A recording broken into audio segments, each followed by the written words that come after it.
హరే కృష్ణ. అందరికీ కూడా భాగవతామృతం కార్యక్రమానికి స్వాగతం అండి. హరే కార్యక్రమం కృష్ణ. మొదలుపెట్టే ముందు ప్రార్థనలు చేద్దాము. ఓం నమో భగవతే వాసుదేవాయ. ఓం నమో భగవతే వాసుదేవాయ. ఓం నమో భగవతే వాసుదేవాయ. నారాయణం నమస్కృత్య నరం చైవ నరోత్తమం దేవీం సరస్వతిం వ్యాసం తతో జయముదీరయేత్. శృణ్వతాం సకదా కృష్ణ పుణ్యశ్రవణ కీర్తన హృదయంతస్థో హి అభద్రాణి విధునోతి సుహృత్సతాం. నష్టప్రాయేషు అభద్రేషు నిత్యం భాగవత సేవయా భగవతే ఉత్తమ శ్లోకే భక్తిర్భవతి నైష్టికీ. ఓం అజ్ఞానతిమిరాంధస్య జ్ఞానాంజనాశలాకయా చక్షురున్మిలితం యేన తస్మై శ్రీగురవే నమః. శ్రీచైతన్యమనోభీష్టం స్థాపితం येन భూతలే స్వయం రూపా కదా మహ్యం దదాతి స్వపదాంతికం. వందేహం శ్రీగురు శ్రీయుతాపదకమలం శ్రీగురున్ వైష్ణవాంశ శ్రీరూపం సాగ్రజాతం సహగణా రఘునాథాన్వితం త్వాం సజీవం సాద్వైతం సావధూతం పరిజనా సహితం కృష్ణ చైతన్య దేవం శ్రీరాధా కృష్ణ పాదాన్ సహగణా లలితా శ్రీ విశాఖాన్వితాంశ. హే కృష్ణ కరుణా సింధో దీనబంధో జగత్పతే గోపేశ గోపికా కాంత రాధా కాంత నమోస్తుతే. తప్త కాంచన గౌరాంగీ రాధే వృందావనేశ్వరి వృషభానుసుతే దేవి ప్రణమామి హరిప్రియే. వాంఛాకల్పతరుభ్యశ్చ కృపా సింధుభ్య ఏవ చ పతితానాం పావనేభ్యో వైష్ణవేభ్యో నమో నమః. జయ శ్రీ కృష్ణ చైతన్య ప్రభు నిత్యానంద శ్రీ అద్వైత గదాధర శ్రీవాసాది గౌర భక్త వృందా. హరే కృష్ణ కృష్ణ కృష్ణ హరే హరే హరే రామ రామ రామ రామ హరే హరే.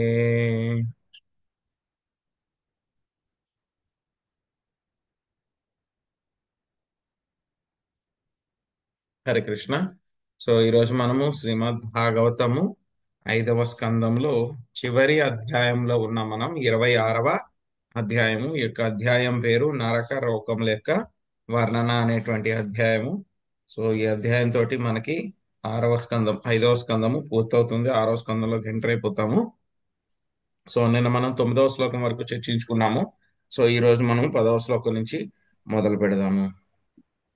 యస్తిహా వా ఏతదహమితి మమేతదమితి భూతద్రోహేణ కేవలం స్వకుటుంబమేవానుదినం ప్రపుష్టాతి సతదిహ విహాయ స్వయమేవ తదసుబేన రౌరవే నిపతితి.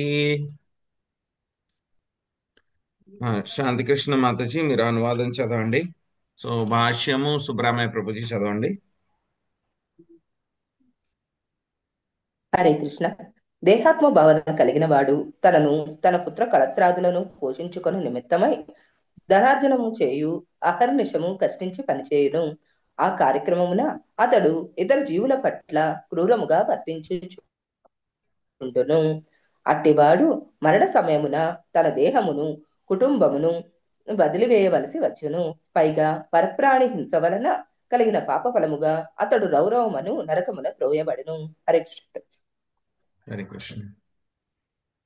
హరే కృష్ణ. భాష్యము శ్రీమద్భాగవతము 10.84 13 నందు ఇట్లు తెలుపబడినది. యస్మాత్మ బుద్ధి కుణపే త్రిధాతుకే పృథ్వీ కలత్రాదిషు భౌమ యుజ్యది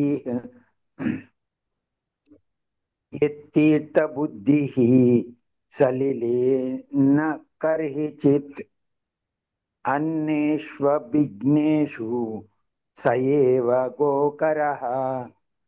త్రిధాతు కపవాయు పిత్తములు మయమైన దేహమునే తానని భావించువాడు పుత్ర కళత్రాదుల ఏడ సన్నిహిత సంబంధముతో అమితానురాగము కలిగినవాడు, జన్మస్థలము పూజనీయమని తలుచువాడు, తీర్థస్థానమున కేగినప్పుడు అచ్చట స్నానమాడునే గాని నిజమైన జ్ఞానమును కలిగిన మహాత్ముల వలన లాభం నొందనివాడు గాడిదకు లేదా గోవుకు ఏమాత్రము తీసిపోడు. భౌతిక భావనాయుతులలో 2 తరగతుల వారు ఉందురు. ఒక తరగతికి చెందినవాడు అజ్ఞానవశమున దేహమే తానని భ్రమించుచుండును. అటివాడు నిక్కముగా పశుప్రాయుడి, సయేవ గోకరః. ఇంకొక తరగతికి చెందినవాడు దేహాత్మ భావనను కలిగి ఉంటేగాక దేహపోషణార్థము అనేకమగు పాపకార్యములను నొనరించుచుండును. తనను తన కుటుంబమును పోషించుకొనుటకు కావలసిన ధనము కొరకు అతడు ప్రతి ఒక్కరిని మోసము చేయును. ఇతరుల ఏడ అకారణముగా అసూయాగ్రస్తుడగును. అటివాడు రౌరవమను నరకమున పడత్రోయబడును. పశువుల వలె దేహమే తానని భావించువాడు అంతగా పాపిగాడు. కాని దేహపోషణార్థము అవసరమైన పాపకర్మకు పాల్పడువాడు రౌరవమను నరకమున త్రోయబడునని శ్రీల విశ్వనాథ చక్రవర్తి ఠాకూర్లు అభిప్రాయపడిరి. జంతువులు కూడా దేహాత్మ భావన ఎందే ఉన్నప్పటికీ తమను, తమ జంటను లేదా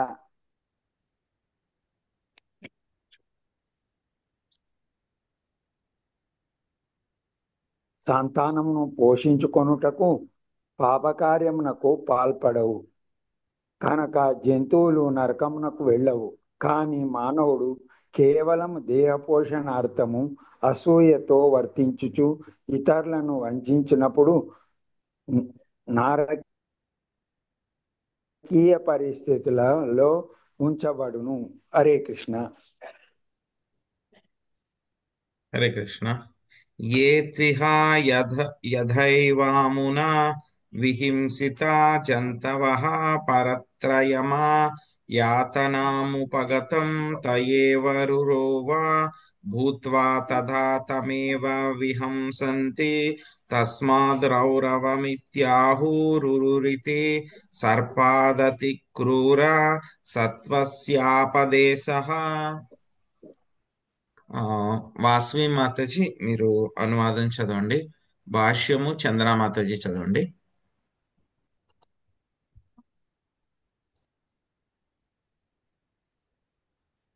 వాస్వి మాతాజీ ఉన్నారా? కృష్ణ ప్రభుజీ. ప్రభుజీ 11 శ్లోకం ప్రభుజీ. అవును మాతాజీ. హరే కృష్ణ ప్రభుజీ. అసూయపరుడు హింసాపరుడునైన వాడు ఈ జన్మమున పలు జీవుల పట్ల హింస నునరించును. మరణాంతరము అతడు యమరాజుచే నరకమునకు గొనిపోబడగా అతనిచే హింసకు గురి అయిన జంతువులు రురువుల పేరిట ప్రత్యక్షమై తీవ్రమగు యాతనను కలిగించును. కనుకనే పండితులు ఈ నరకమును రౌరవమని పిలుతురు. సర్పముల కన్నను క్రూరములైన రురువులు ఈ లోకమున గోచరించవు. హరే కృష్ణ ప్రభుజీ. Thank you Prabhuji. హరే కృష్ణ ప్రభుజీ. దండవత్ ప్రణామాలు. శ్రీల ప్రపాద వారి భాష్యం. వేదల స్వామి అభిప్రాయం అనుసరించి గురువు భారశృంగ మరియు అతి క్రూరస్య భారశృంగయ సత్వస్య జపరేస సాంగ్న అని తెలియబడును. జీవ గోస్వాముల వారు కూడా ఈ విషయంలో తమ వ్యాఖ్యాన సందర్భంగా నందు గురు శబ్దస్య స్వయం ముని నైనా టీకా విధానాల్లో కేశవ ప్రసిద్ధ ఏవాయాం జంతు విశేష అభి అని ప్రచురించినది. ఈ విధంగా రు- రురువులు ఈ లోకం రురువులు ఈ లోకంలో కానురాకులను వాని ఉనికి శాస్త్రములో ఆ, నిర్ధారణ చేయబడినది. హరే కృష్ణ. గురించి హరే కృష్ణ. సో ఎవరైతే కనుక వాళ్ళ యొక్క జీవితాన్ని పోషించుకోవడంలో తప్పులేదంటే కనుక తప్పే అది. అంటే పోషించుకోవడం తప్పులేదు. కొంతమంది ఏంటంటే కనుక ఆ వాళ్ళు దేహాత్మ భావనలోనే ఉంటారన్నమాట. నేనే శరీరాన్ని అని చెప్పి ఫీల్ అవుతూ ఉంటారు. సో అది కూడా కొంతవరకు పర్వాలేదు. కానీ కొంతమంది ఏం చేస్తూ ఉంటారు, వాళ్ళ యొక్క నాలిక ఆనందం కోసం ఏం చేస్తూ ఉంటారు, జీవుల్ని క్రూరంగా చంపి వాటిని తింటూ ఉంటారు. కొంతమంది ఏంటంటే కనుక వాటిని చంపి తినడానికే కాకుండా సరదాగా వాటిని చంపుతూ ఉంటారు, ఏదో వేటాడడం కోసమనో. లేకపోతే కనుక కొంతమందికి అదొక హ్యాబిట్ అన్నమాట, ఫిషింగ్ అని వెళ్తారు. సో ఒక గేలం వేసుకుని చేపలను పట్టడం, అది తింటారా అనేది వేరే విషయం. కానీ వాటిని ఆ ఫిష్ల్ని పట్టుకోవడం ఒక హాబీ అన్నమాట వాళ్ళు. సో అలాంటి వాళ్ళందరూ ఎవరైతే ఉన్నారో అటువంటి వాళ్ళందరూ కూడా ఎక్కడికి వెళ్తారు, ఈ యొక్క రౌరవము అనేటువంటి యొక్క నరకానికి వెళ్తారనమాట. అక్కడ ఏంటి, రురు అనేటువంటి ఒక జంతువు ఉంటుందంట. అవి జంతువులు ఎంత క్రూరంగా ఉంటాయి అంటే కనుక పాముల కంటే కూడా చాలా ఎక్కువ కోపంగా ఉంటాయి అన్నమాట. సో మనకి ప్రస్తుతం ఉన్నటువంటి లోకంలో రురువులు కనపడవు, కానీ వాటి శాస్త్రాల్లో వాటి గురించి చెప్పడం జరిగిందనమాట. తర్వాత మళ్ళీ 12వ శ్లోకంలో మనకి మహారౌరవము అనేటువంటి నరకం గురించి చెప్తారనమాట. ఏవమేవా మహారౌరవో యత్ర నిపతితం పురుషం క్రవ్యాదనామా రురవస్తం క్రవ్యేణ ఘాతయంతిహ యా కేవలం దేహంబరః.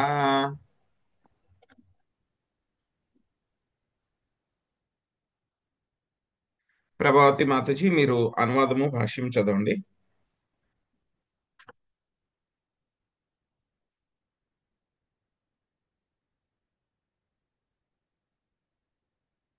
ఉన్నారా మాతాజీ? హరే కృష్ణ. హరే ఇతర జీవులను హింసించి దేహ పోషణ చేసుకోవడానికి మహారౌరవ నరకమున శిక్ష తప్పనిసరిగా లభించును. ఆ నరకలోకమున క్రవ్యా క్రవ్యాదములని పిలువబడు రురువులు అతని మాంసమును తిరుగుతూ హింసకు గురి చేయును. భాష్యము: కేవలము దేహాత్మభావంలో జీవించడి పశుప్రాయుడు ఏనాడును క్షమార్థుడు కాడు. అతడు మహారౌరవము నరకమును త్రోయబడగా క్రవ్యాద్యములను క్రవ్యాదములను రురువులు అతనిపై దాడి చేయును. హరే కృష్ణ. హరే కృష్ణ. సో ఇక్కడ మనకి మహారౌరవం అని చెప్పారు. ఇక్కడ కూడా రురువులు ఉంటాయి. అవేంటి, క్రవ్యాదములు అనేటువంటి రురువులు ఉంటాయి అన్నమాట. అవి భయంకరంగా దాడి చేస్తాయంట. సో ఎవరైతే కనుక వేరే వాటిని హింసించి దేహ పోషణం చేసుకుంటూ ఉంటారు వాళ్ళన్నమాట. యస్త్విహా వా ఉగ్రః పశూన్ పక్షిణో వా ప్రాణత ఉపరందయతి తమాపకరుణం పురుషాదైరపి విగర్హత మముత్ర యమానుచరాః కుంభీపాకే తప్తతైలే ఉపరందయంతి. హరే కృష్ణ. సో ఎం లక్ష్మీదేవి మాతాజీ చదవండి అనువాదం. హరే కృష్ణ ప్రభుజీ. దేహ పోషణం కొరకు మరియు జిహ్వ చాపల్యం కొరకు కొందరు క్రూరులు సజీవములైన పక్షాదులనే వండి తినెదరు. అట్టివారు నరమాంస భక్షకుల చేతను నిందనీయులే. మరణానంతరము వారు యమభటులచే కుంభీపాక నరకమునకు కొనిపోబడి సలసల కాగడి నూనెలో వేయించబడుదురు. హరే కృష్ణ ప్రభు. హరే కృష్ణ. ఏం చేస్తారంటే గనక వీళ్ళు క్రాబ్స్ అని ఉంటాయి అన్నమాట, నత్తలు. వాళ్ళని ఏం చేస్తూ ఉంటారు, కొంతమంది డైరెక్ట్ గా వేడి వేడి నీళ్ళలో, మరిగే నీళ్ళలో వేసి బాయిల్ చేసేస్తారనమాట. అవి బతుకుండగానే బాయిల్ చేసేస్తారు. బాయిల్ చేసిన తర్వాత తింటారనమాట. ఒక ఎలా తింటారో పాపం వాళ్ళకి ఏమాత్రం బాధ అనిపించదు. సో అటువంటి వాళ్ళందరినీ కూడా ఏం చేస్తారు, ఇక్కడ ఈ యొక్క నరకం అన్నమాట. సో దీంట్లో కుంభీ పాకం అన్నమాట. ఇక్కడ ఈ నరకం వేడి వేడి నూనె ఉంటుంది, ఆ నూనెలో పెట్టి వాళ్ళని వేసేసి ఫ్రై చేసేస్తారు అనమాట అక్కడ. యస్తిహ బ్రహ్మధుక్ సకాల సూత్ర సంజ్ఞకే నరకే అయుత యోజన పరిమండలే తామ్రమయే తప్తఖలే ఉపర్యధస్తాద్యఘ్నార్ఘ్యాభ్యా మతితప్యమానే భినివేశితః क्षुत्पिपासाभ्यां च दह्यमानन्ता बहिः शरीरा आस्ते सेते चेष्टते वतिष्ठति परिधावति च यावन्ति पशुरोमाणि तावद्वर्षसहस्राणि శశికళ మాతాజీ చదవండి. హరే కృష్ణ ప్రభు ప్రణామం. బ్రాహ్మణ అంతకుడు కాలసూత్రమును నరకమున బడును. 8,000 మైళ్ళ పరిధి కలిగిన ఆ నరకము తామ్రమయమై ఉండును. కింద నుండి అగ్ని చేతను పైనుండి తీక్ష్ణమగు సూర్యుని చేతను వేడి చేయబడుచు ఆ లోకపు తామ్రతలము అతి ఉష్ణముగా ఉండును. ఆ విధంగా బ్రాహ్మణ అంతకుడు అంతర్బాహ్యములలో దగ్ధమగుచు యాతన అనుభవించును. లోపల ఆకలి దప్పుల చేతను బయట సూర్యుని తాపము మరియు తామ్రతలం దిగువన గల అగ్ని చేతను అతడు పీడితుడగును. అందువలన అతడు కొన్ని మార్లు పడి ఉండను, కొన్ని మార్లు కూర్చుండను, కొన్ని మార్లు నిలబడి ఉండను, కొన్ని మార్లు అటు ఇటు పరుగు తీయుచుండను. ఆ ప్రకారము అతడు పశుదేహమున ఎన్ని రోమములుండునో అన్ని 1000 సంవత్సరములు యాతనను అనుభవించాల్సి వచ్చును. హరే కృష్ణ ప్రభు, ధన్యవాదాలు. హరే కృష్ణ. సెల్ఫ్ ఎక్స్ప్లెనేటరీ, ఇంకా ఎక్స్ప్లెయిన్ చేయాల్సిన అవసరం లేదు. అస్తిహ వై నిజవేద పథతానా పద్యపగతః పాకాండం చోపగతస్థ మసీపత్రవనం ప్రవేశ్య కసయా ప్రహరంతి తత్ర హాసవితస్తతో ధావమానవుభయతో ధారైస్థాలవనాసిపత్రైశ్చిద్యమాన సర్వాంగో హాహాతోస్మీతి పరమయా వేదనయా మూర్ఛితః పదే పదే నిపతితి స్వధర్మః పాఖండానుగతం ఫలం భుంక్తే. శాంతకుమారి మాతాజీ మీరు అనువాదం చదవండి. భాష్యము అడపశ్రీదేవి మాతాజీ చదవండి. హరే కృష్ణ ప్రభు. అపాత్కలమును లేనప్పటికీ మానవుడు వేదపథము నుండి వైదొలిగినచో యమకింకరుడు అతని అసితపత్ర వనమును నరకమున పడవేసి బెత్తములతో కొట్టుదురు. ఆ తిరుమగు బాధను తప్పించుకున్నట్టుకు వాడు అటు ఇటు పరుగు తీయగా అన్ని దిక్కుల్లో ఉన్నట్టు కత్తుల వంటి తాళపత్రములకి శరీరం అంతయు గాయములు కలుగుతుంది. ఆ ప్రకారం అతడు అడుగడుగున మూర్ఛ నొందుతూ అయ్యో నేనిప్పుడు ఏమి చేయవలను, దీని నుండి నేను ఎట్లా బయటపడగలను అనుచూ అక్రందించును. స్వధర్మము నుండి వైదొలగేటి వాడు ఈ రీతిగా వేతన అనుభవించును. శ్రీదేవి మాతాచారు. భాష్యం. వాస్తవమునకు ధర్మమనున్నది ఒకటియే. ధర్మంతు సాక్షాత్ భగవత్ ప్రణీతం. అదియే భగవదాజ్ఞను అనుసరించుట. కానీ దురదృష్టవశాత్తు ముఖ్యముగా ఈ కలియుగమున ప్రతి ఒక్కడు నాస్తికుడే అయి ఉన్నాడు. జనులు భగవంతుడిని నమ్మని స్థితిలో ఉన్నచో ఇక అతని ఆజ్ఞలను అనుసరించుటను కూర్చి తెలిసినదేమున్నది? నిజవేద పద అను పదమునకు స్వీయ ధర్మ పదమని కూడా అర్థము కలదు. పూర్వము వేద పదము ఒక్కటిగానే ఉండేది, కానీ ఇప్పుడు అవి అనేకములుగానున్నవి. మనిషి ఏ ధర్మ పదమును అనుసరించుచున్నాడన్న విషయము ప్రధానమైనది కాదు. తాను స్వీకరించిన ధర్మ పదమును శ్రద్ధతో ఖచ్చితముగా అనుసరించుటయే కావలసినది. వేదములను విశ్వసించని వాడే నాస్తికుడు. మనిషి వేర్వేరు ధర్మ పదములను స్వీకరించినప్పటికీ ఈ శ్లోకమును అనుసరించి అతడు వానిని నిష్ఠగా పాటించవలెను. హిందూ కాని, ముస్లిం కాని, క్రైస్తవుడు కాని స్వీయ ధర్మ పాలనము తప్పనిసరి అయినది. కానీ ఎవడేని సొంత ధర్మ విధానాలను కల్పించుకొనినచో లేదా ధర్మపాలనమే లేనివాడైనచో ఆ అసిపత్ర వనమనేది నరకమున శిక్షించబడును. అనగా మానవుడు తప్పక ఏదో ఒక ధర్మపదమును అనుసరింపవలసి ఉండును. ఎట్టి ధర్మపాలన లేనిచో అతడు పశు సమానం అగును. కలియుగము ముదిరిన కొలది జనులు క్రమముగా నాస్తికులగుచు నామమాత్రమగు ఐకవాదనమును నవలంబించుచున్నారు. కానీ ఈ శ్లోకమున వివరించబడినట్లు అసిపత్ర వనమున తమకు శిక్ష లభింపనున్నదని వారెరుగకున్నారు. హరే కృష్ణ.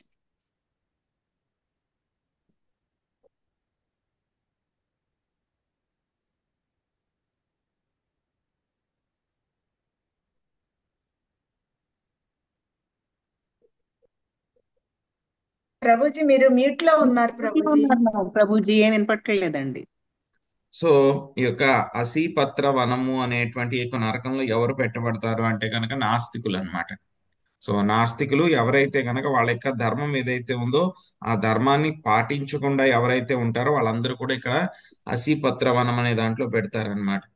సో ఏమవుతుంది, ఇక్కడ పెడితే కనుక వాళ్ళు అటు ఇటు ముందుగా వాళ్ళు కొడతారు, ఎంబట్లు కొడతారు అనమాట. కొట్టిన తర్వాత వాళ్ళని తప్పించుకోవడానికి వీళ్ళు పారిపోవడానికి ప్రయత్నిస్తూ ఉంటే కనుక ఏమిటి, ఒక ఆకులు లాంటివి ఉంటాయి అన్నమాట, తాళపత్రం లాంటి ఆకులు అన్నమాట.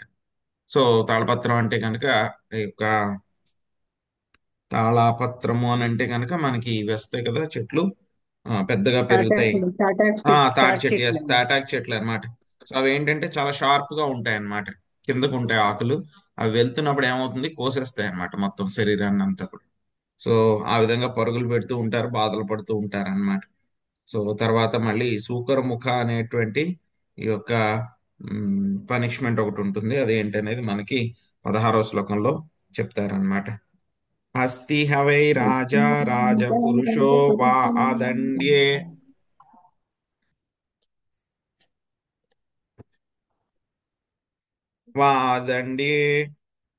దండం ప్రణయతి బ్రహ్మణే వా శరీరదండం సపాపీయాన్ నరకే ముత్ర సూకరముఖే నిపతితి తత్రాతి బలైర్నిష్పన్యమాణ వయవో యథైవేహే క్షుఖండ ఆర్తస్వరేణ స్వనయన్ క్వచిన్మూర్ఛిత కస్మాలముపగతో యథైవేహా దృష్టదోహావుపరుద్దాహ. విజయలక్ష్మి మాతాజీ మీరు చదివారా? లేదు ప్రభు. చదవండి మాతాజీ. చదువుతా. అమాయకుని దండించిన వాడు బ్రాహ్మణునికి శారీరక దండనముని విధించిన వాడైనను రాజు లేదా ప్రభుత్వ ప్రతినిధి యమభటులచే సూకరముఖమును నరకమునకు గొనిపోబడును. అతి బలశాలులకు యమకింకరులు అట్టి పాపిని చెరుకు గడను పిండినట్లుగా పిప్పి చేయుదురు.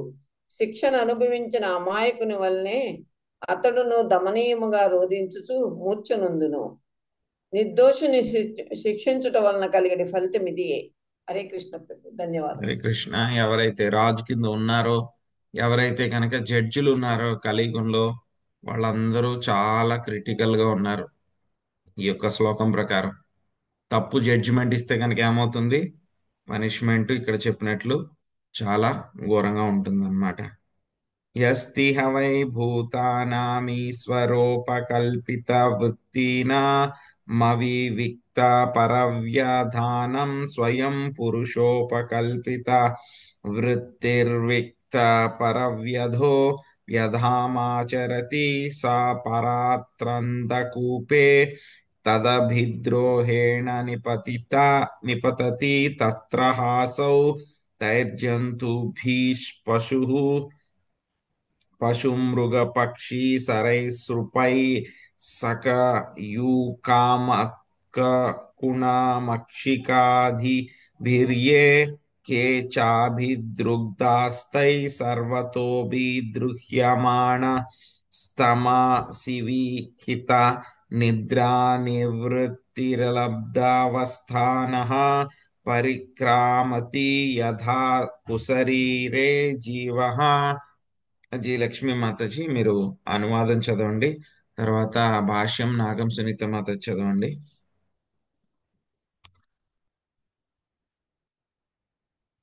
మ్యూట్లో ఉన్నారు మాతాజీ. హరే కృష్ణ ప్రభుజీ, దండవత్ ప్రణామాలు. భగవంతుని ఏర్పాటు చేతనే నల్లులు, దోమల వంటి అల్ప జీవజాలము మానవుల యొక్క, జంతువుల యొక్క రక్తమును పీల్చుచుండును. తమ కాట్ల వలన మానవునికి బాధ కలుగునని ఆ అల్ప జీవజాలమునకు తెలియదు. కానీ బ్రాహ్మణులు, క్షత్రియులు, వైశ్యుల వంటి ఉన్నతి తరగతి మానవులు బుద్ధి వికసించినట్టి వారు కనుక చంపబడుట ఎంత బాధాకరమో వారు ఎరుగుదురు. ఈ జ్ఞానము కలిగిన మానవుడు విచక్షణా జ్ఞానరహితమైన అల్పజీవులను చంపినచో లేదా పీడించినచో నిక్కముగా పాపమును ఒడిగొట్టుకొనును. అట్టి వాడు భగవంతునిచే అంధకూపమును నరకమున త్రోయబడి శిక్షింపబడును. జీవితకాలమున అతడు పీడించినట్టి పశువులు, పక్షులు, సరీసృపములు, దోమలు, పేలు, క్రిములు, ఇతర జీవజాలము అతనిపై అచట దాడి చేయును. ఆ ప్రకారము అవి అతనిని అన్ని వైపులా చుట్టుముట్టి నిద్ర సుఖమును హరించును. ఆ యాతన వలన విశ్రాంతి లభింపక అతడు అంధకారమును నిరంతరము పరిభ్రమించుచుండును. ఆ విధముగా అంధకూపమునందలి జీవుని యాతన అల్పప్రాణి యాతనను బోలును. Hare Krishna Prabhuji, thank you. హరే కృష్ణ ప్రభుజీ, దండవత్ ప్రణామం. భాష్యం బై శ్రీలా ప్రభుపాద్ కీ జై. మానవుని కల్తపరచుటకే ప్రకృతిచే సృజింపబడిన అల్ప జంతువులు దండనీయములు కావని ఈ ఉపదేశాత్మకమగు శ్లోకమును బట్టి మనము తెలుసుకొనవచ్చును. కానీ మానవుడు ఉన్నత చేతనము కలిగిన వాడు కనుక వర్ణాశ్రమ ధర్మ నియమములకు విరుద్ధముగా ఏదియును చేయజాలడు. అట్లనొచ్చినచో అతడు నిందనీయుడవును. చాతుర్వర్ణ్యం మరయా సృష్టం గుణకర్మ విభాగసః అని శ్రీకృష్ణ భగవానుడు భగవద్గీత 4.13 యందు పలికెను. అనగా త్రిగుణములు మరియు తత్సంబంధిత కర్మలను అనుసరించి మానవ సంఘమునందలి చాతుర్వర్ణ్యములు దేవదేవుని చేతనే సృజింపబడినవి కనుక బ్రాహ్మణులు, క్షత్రియులు, వైశ్యులు, శూద్రులుగా విభజింపబడిన మానవులందరూ విద్యుత్ ధర్మ పాలననే కొనసాగింపవలెను. ఆ విధి నియమముల నుండి అవ్వారులు వైదొలగా జాలరు. తమను పరచునదైనప్పటికీ ఏ జంతువును కూడా మానవులు కష్టమునకు గురి చేయరాదని ఒకానొక నియమము తెలుపుచున్నది. పెద్ద పులి ఇతర జంతువులపై దాడి చేసి వారిని తినినప్పటికీ పాపము నొందదు. కానీ బుద్ధి వికసించిన మానవుడు అట్లు కావించినచో తప్పక దండించబడును. అనగా మానవుడు తన వికసిత చైతన్యమును ఉపయోగింపక కేవలము పశువు వలనే వ్యవహరించినచో పలు నరకములలో తప్పక శిక్షను అనుభవింపవలసి వచ్చును. Hare Krishna Prabhuji, thank you. Hare Krishna. So అందుకని మనం చాలా జాగ్రత్తగా ఉండాలన్నమాట. సో వేరే వాళ్ళని ఎవరిని కూడా, జీవులను అందరినీ కూడా జీవహింస చేయడం అనేటువంటిది మనం మానేయాలన్నమాట. చాలా జాగ్రత్తగా ఉండాలి. యస్తిహావా అసంవిభజా స్నాతి యత్కించనోపనత మనిర్మిత పంచయజ్ఞో వాయ ససంస్తుతః సాపరత్ర కృమిభోజన నరకాదమే నిపతతి తత్ర సహస్రయోజనే కృమీకుండే కృమీభూతః స్వయం కృమీభిరేవ భక్ష్యమాణః కృమిభోజనో యావత్తదప్రతాప్రహుతా దోనిస్వేసాత్మానం యాతయతే. పార్వతీ మాతాజీ మీరు అనువాదం చదవండి. తర్వాత మహాలక్ష్మి మాతాజీ మీరు భాష్యం చదవండి. హరే కృష్ణ. లభ్యమైన ఆహారమును అతిథులకు, వృద్ధులకు, బాలురకు పెట్టక కేవలము తానే భుజించువాడు లేదా పంచయజ్ఞములను నిర్వహింపకనే దానిని భుజించువాడు కాకికి ఏమాత్రము తీసిపోడు. మరణాంతరము అట్టివాడు క్రిమి భోజనమును నరకమున బడును. ఆ నరకమున 1,00,000 యోజనముల 8 లక్షల మైళ్ళ వైశాల్యము కలిగిన క్రిమి కుండము కలదు. పాపి అయిన వాడు ఆ కుండమును క్రిమిగానై ఇతర క్రిములను భక్షించును. ఇతర క్రిములను అతనిని భక్షించును. మరణమునకు పూర్వము మనుజుడు పాయచిత్తము చేసుకునినచో క్రిమి భోజన నరకము నందలి కుండమున దాని విస్తీర్ణముతో సమానమగు సంవత్సరములు పడి ఉండవలసి వచ్చును. హరే కృష్ణ. హరే కృష్ణ ప్రభుజీ, దండ ప్రణామాలు. భాష్యము ప్రభుపాదుల వారికి జై. భగవద్గీత 3.13 యందు ఇట్లు తెలుపబడినది. యజ్ఞశిష్టాశినః సంతో ముచ్యంతే సర్వకిల్బిషై భుజింతే తే త్యజం పాపాయే పచన్యాత్మ కారణాత్. యజ్ఞమును అర్పింపబడిన ఆహారమును స్వీకరించడం వలన భగవద్భక్తులు సర్వ విధములైన పాపముల నుండి ముక్తులగుదురు. తమ ప్రియము కొరకు కేవలము పాపమునే భుజింతురు. ఆహారమును భగవంతుడే మనకు ఒసిగినాడు. ఏకో బహునాం యో విధాదాతి కామాన్. ఎల్లరికూ జీవనావసరములు భగవంతుడే సమకూర్చుతున్నాడు కనుక అతడు చూపిన కరుణ మనము యజ్ఞ నిర్వహణ ద్వారా కృతజ్ఞతను తెలుపుకొనవలను. ఇది ప్రతి ఒక్కరి బాధ్యత. నిజమునకు జీవితం యొక్క ఏకైక ప్రయోజనము యజ్ఞ నిర్వహణమే. ఈ విషయమే భగవద్గీత 3.9 అందిట్లు చెప్పబడినది. యజ్ఞర్థ కర్మణోన్యత్ర లోకోయం కర్మ బంధన తదర్థం కర్మ కౌంతేయ ముక్త సంగ సమాచర. విష్ణువు కొరకై యజ్ఞరూపమున కర్మను అనరింపవలెను. లేనిచో ఈ భౌతిక జగమున కర్మ బంధ కారణము కాగలదు. కావున ఓ కుంతిపుత్ర, నీ విద్యుత్ ధర్మములను అతని ప్రీత్యర్థమై కావింపుము. ఆ విధముగా నీవు బంధము నుండి సదా ముక్తుడివై ఉండగలవు. యజ్ఞ నిర్వహణము ప్రసాద వితరణము లేనిచో మన జీవితము నిక్కముగా నిందనీయమే. యజ్ఞమును నిర్వహించి ఆశ్రితులకు బాలురు, బ్రాహ్మణులు, వృద్ధులు ప్రసాదముసిగిన పిమ్మటయే మనుజుడు భోజనము చేయవలను. అట్లుగాక అతడు కేవలము తన కొరకే లేదా తన కుటుంబము కొరకే ఆహారము సిద్ధపరుచుకొనిచో దానిని భుజించిన వారందరితో పాటు అతడును ధిక్కరమునకు గురియగును. మరణానంతరం అట్టి వాడు క్రిమి భోజనమును నరకమనబడును. హరే కృష్ణ ప్రభుజీ, దండ ప్రణామాలు. హరే కృష్ణ. సో ఎవరైతే కనుక ఆహారం వాళ్ళే రెడీ చేసుకుని భగవంతుడికి పెట్టకుండా ఎవరికి పెట్టకుండా వాళ్ళే తింటూ ఉంటారో అటువంటి వాళ్ళందరూ కూడా ఈ యొక్క నరకం, క్రిమి భోజన అనేటువంటి యొక్క నరకానికి వెళ్తారనమాట. సో మళ్ళీ మనం రేపు కంటిన్యూ చేద్దామండి. ఎవరికైనా మన ప్రశ్నలు ఉన్నాయా?